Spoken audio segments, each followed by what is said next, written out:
ओम नमः शिवाय। मैं चंदन कुमार मिश्रा एक बार दोबारा अपने प्रस्तुतिकरण को साझा कर रहा हूँ आप लोगों के साथ। दुख सुख के साथ जीवन में लोग बढ़ते हैं। आए दिन हमें खबर मिलती है कि अपने परिजनों की मृत्यु भी हो गई है, जिससे मन बहुत दुखी होता है। एक खबर आज का जो प्रस्तुतिकरण में मैं साझा कर रहा हूँ कि गाय भैंस एवं विविध जानवरों से प्राप्त गोबर और जैव विघटित होने वाले अपशिष्ट पदार्थ कालांतर में मिट्टी में रूपांतरित हो जाते हैं।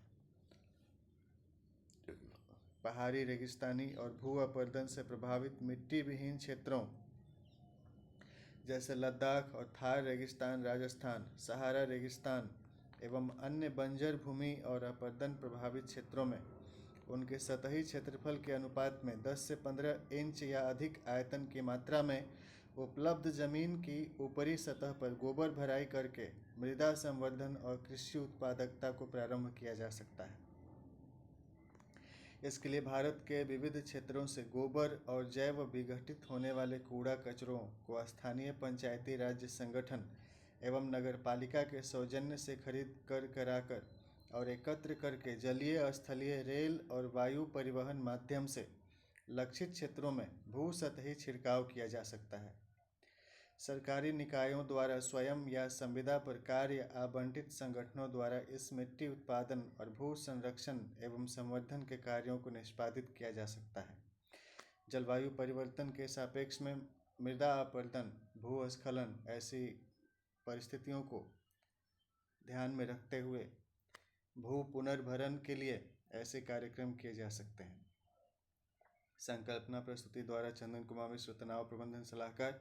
YouTube class channel ID @CHANDNMYVIDYA। SMS class notes, brain map, bone secrets, books +918860827901। Shri गणेशाय नमः।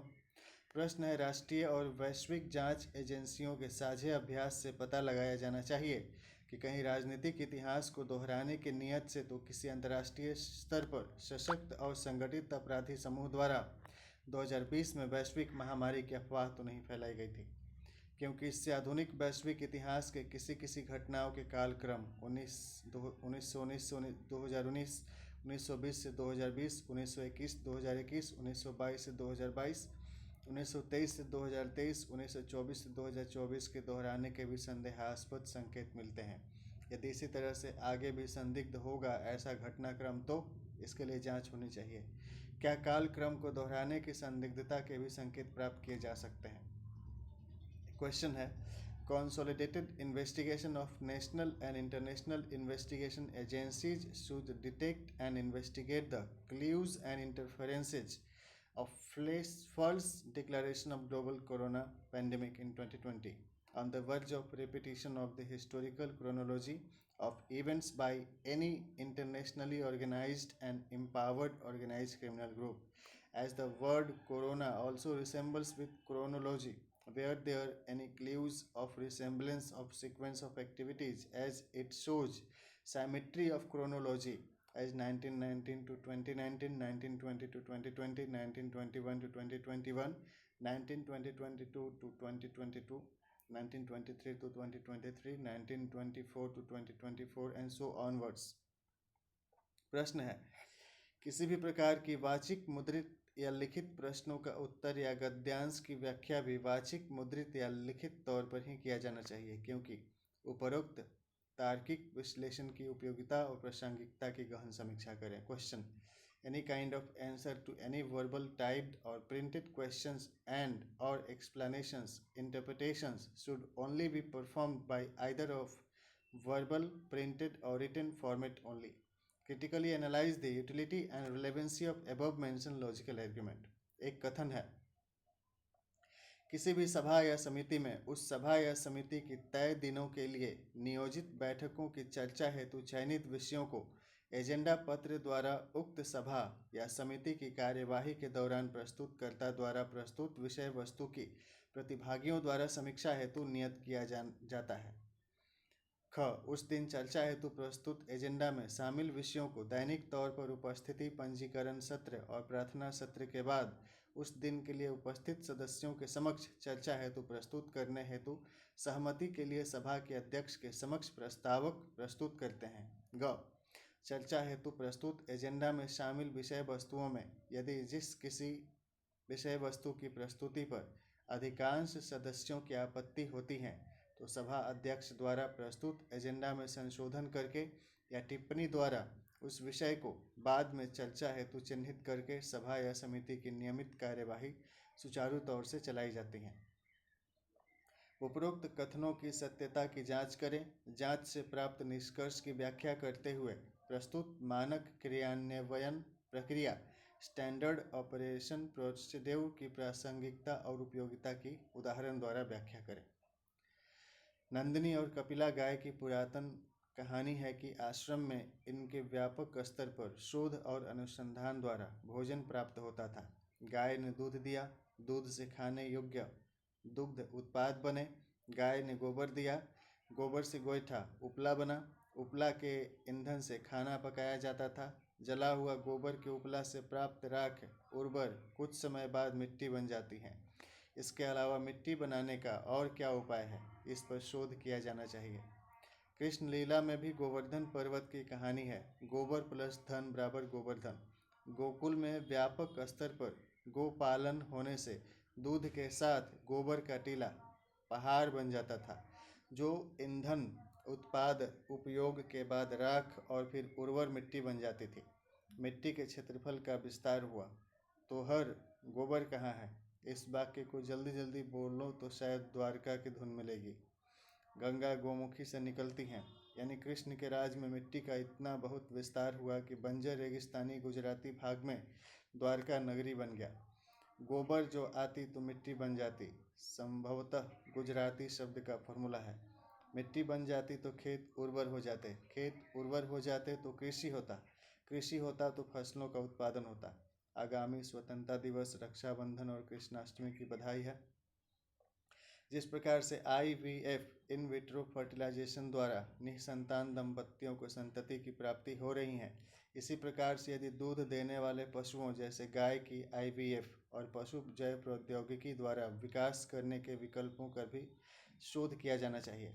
गाय और सांड से प्राप्त प्रजनन कोशिकाओं को बाह्य निषेचन द्वारा गाय के भ्रूण के विकास की शोध की संभावनाओं पर सकारात्मक परिणाम मिलने पर उत्तक संवर्धन और पशु जैव प्रौद्योगिकी tissue culture and animal biotechnology की सफलता पर दुग्ध उत्पादों में व्यापक वृद्धि हो सकती है कि नहीं? एक अभ्यास प्रश्न है। मान लिया जाए कि भारतवर्ष में लगभग 6.5 लाख गांव हैं और प्रत्येक गांव में औसतन 50 दुधारू गाय और बैल और भैंस और सांड हैं। तो भारत में कुल दुधारू पशुओं की औसत संख्या 6.5 लाख गुने 50 बराबर 32 लाख, कितना हुआ? 3 करोड़ 25 लाख हो गया। यदि एक दुधारू पशु गाय और बैल और भैंस दिन भर में लगभग 5 किलोग्राम गोबर देती है और प्रतिदिन भारत में औसत गोबर का उत्पादन 3 करोड़ 25 लाख गुने 5 किलोग्राम बराबर 16 करोड़ 25 लाख किलोग्राम हुआ। मान लिया जाए कि यदि 1 किलोग्राम गोबर का मूल्य 5 रुपया है तो एक दिन में भारत में उत्सर्जित कुल गोबर का मूल्य कितना हुआ?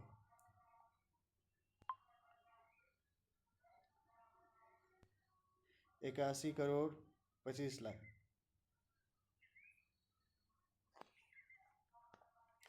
यानी कि एक वर्ष में भारतवर्ष में कुल गोबर का उत्पादन होगा 365 गुने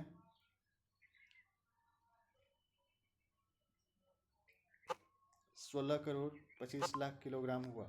इसी प्रकार सूखे हुए और जले हुए गोबर के आयतन का ज्ञात करके यह गणना किया जा सकता है कि कुल लक्षित बंजर क्षेत्र के क्षेत्रफल में 15 से 20 इंच की मोटाई का गोबर भराई करके उसे कृषि उत्पादक बनाने में कितना मात्रा वजन गोबर की आवश्यकता होगी।